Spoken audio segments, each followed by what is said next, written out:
Regard, œil avisé, prunelles aiguisées, la midinale est aux aguets.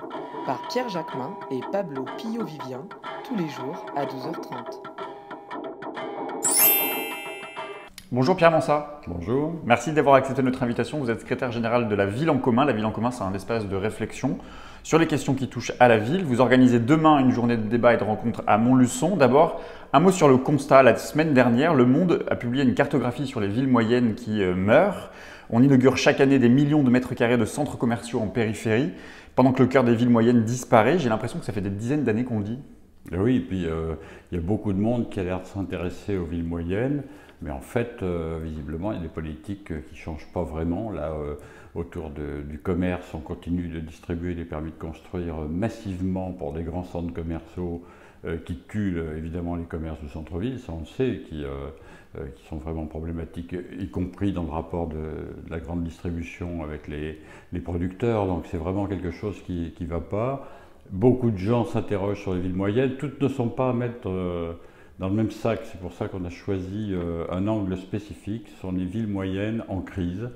C'est-à-dire en gros des villes moyennes qui sont plutôt au nord-est, à l'est, et après en descendant sur la bordure nord du Massif central, qui sont souvent d'anciennes villes dans un bassin industriel, un petit ou un moyen bassin industriel qui a donc qui a disparu et qui a du mal, et qui a des villes qui ont du mal à trouver la voie du renouveau, parce qu'il y a des villes moyennes qui vont très bien en France. Mais qui est responsable de cette situation? Est-ce qu'il y a un impensé politique? Est-ce qu'au contraire, on a décidé que c'était la loi du plus fort et que c'est donc l'entreprise qui a la voix au chapitre? C'est quand même les élus qui décident ou pas de délivrer des autorisations?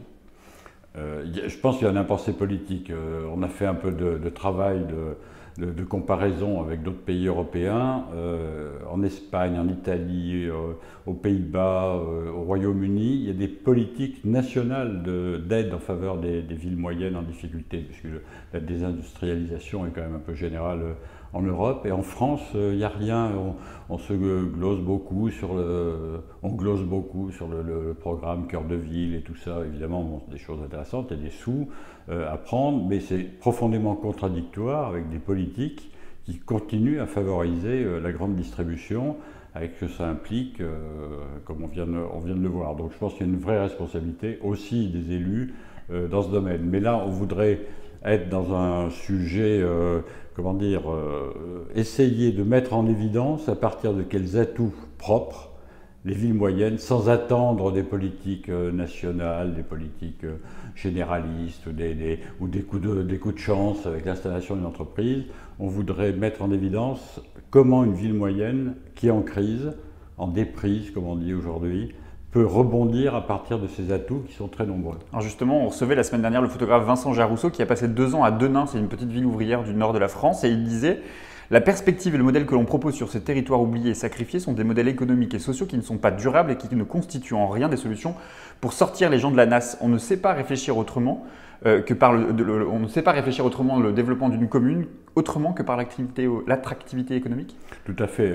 Ouvrage remarquable d'ailleurs qu'on peut que conseiller à tous les auditeurs, je sais pas comment dire, téléspectateurs les internautes. Il est certain qu'on vient de passer 3, 4, 5 ans avec une campagne de propagande pratiquement autour de la métropolisation, les métropoles comme seule issue au développement du pays, la métropolisation comme solution miracle. Ça ne se passe pas tout à fait comme ça. D'abord, la métropolisation, il faut qu'elle soit régulée, maîtrisée, contrôlée, orientée, parce qu'elle produit sinon elle produit de la ségrégation, elle produit du mal-vivre de façon importante. Dans les grandes métropoles de notre pays, c'est là qu'il y a le plus de gens en précarité, en difficulté. Les crises du logement, les crises de la mobilité, les crises environnementales avec des pollutions massives de l'air ou le bruit. Donc il faut réfléchir autrement. Et donc notre idée, c'est que ces villes moyennes, plutôt que d'attendre des solutions miracles, peuvent essayer de mettre en valeur ce qui fait leur atout. Donc ça peut être d'abord un lien renouvelé avec les territoires qui les entourent, un lien renouvelé avec la ruralité. D'ailleurs, dans conférence de vendredi, on introduit le débat par ça, comment une ville moyenne se renoue des liens avec des territoires qui sont aussi porteurs de valeurs extrêmement importantes, l'agriculture, les espaces naturels, etc. Donc, et les villes moyennes peuvent être aussi source de qualité de vie extrêmement importante.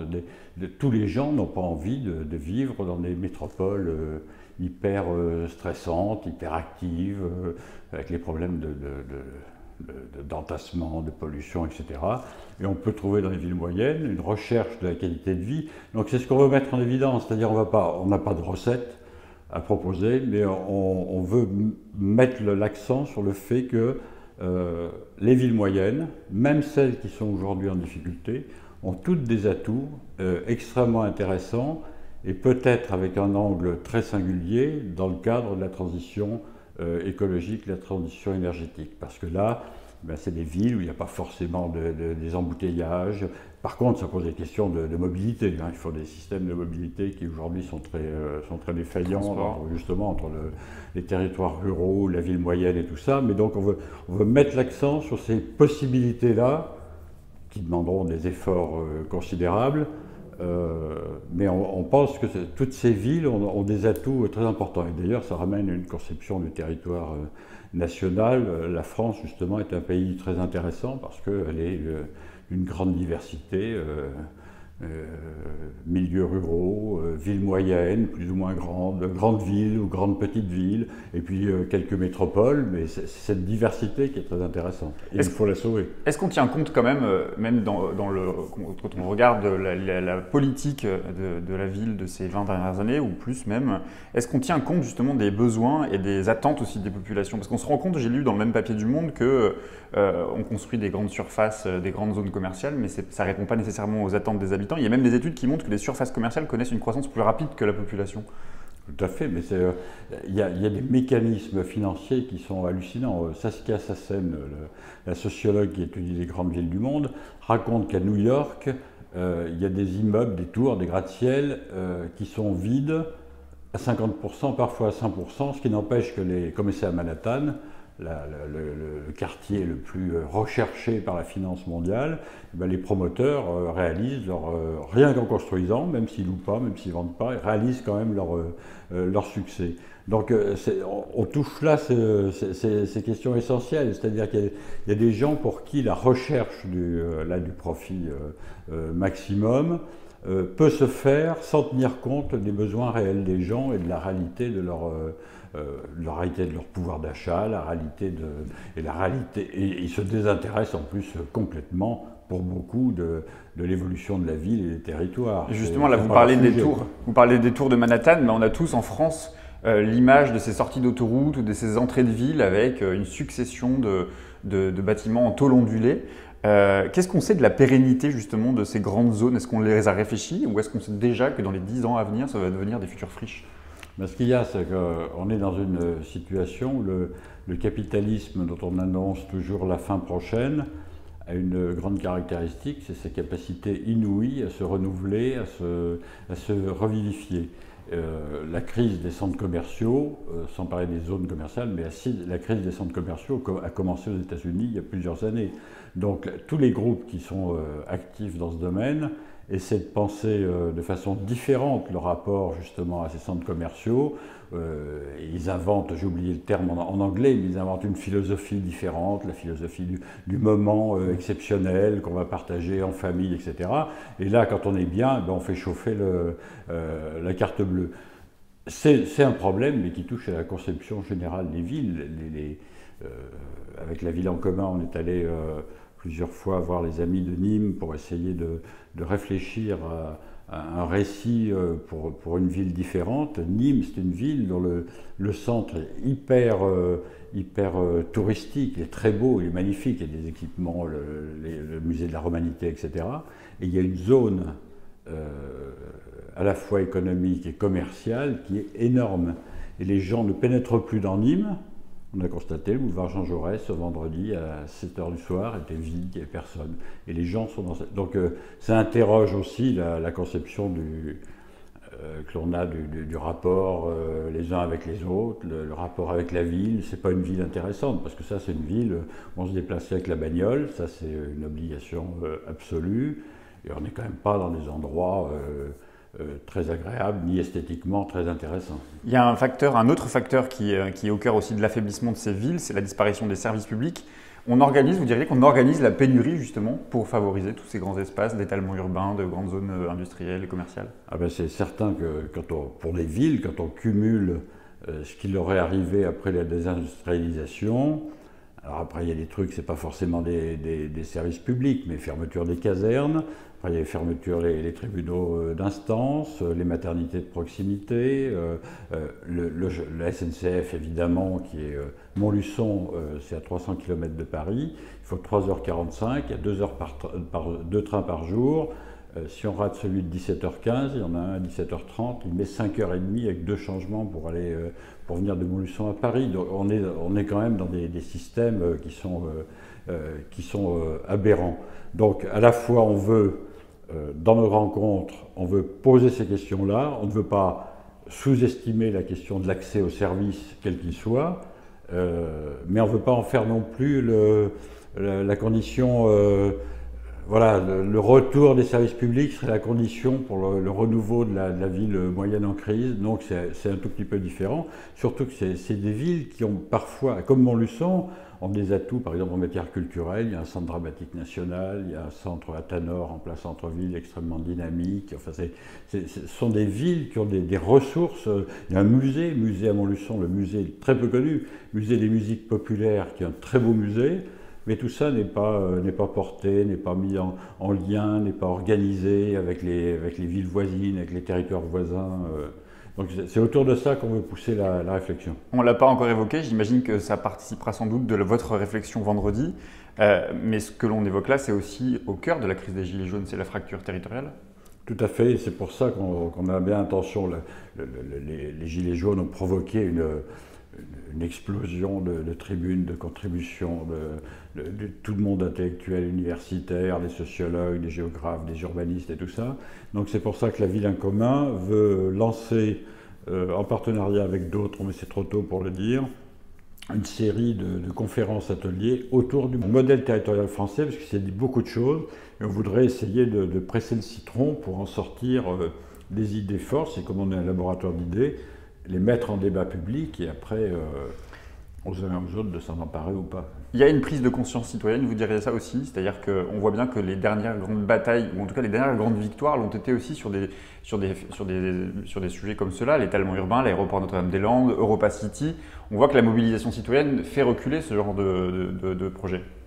Oui, absolument, mais c'est là-dessus, c'est pour ça qu'on va, je dirais qu'on va à Montluçon, on va aller chercher, parce que des conférences sur les villes moyennes, tout ça, il y en a eu des tas à Paris et tout ça, donc moi j'ai poussé l'idée que non, on sort de Paris, on va au cœur du sujet, où là, il y a des tas de gens, il y a une vraie mobilisation de tas de gens très actifs, très inventifs, il y a une inventivité dans les villes moyennes, dans les villages ou dans la ruralité qui est exceptionnelle et qui est absolument pas mise en valeur aujourd'hui, mais dans tous les domaines, que ce soit dans la solidarité, que ce soit dans le développement économique, que ce soit autour de l'économie sociale et solidaire, que ce soit en matière d'action environnementale.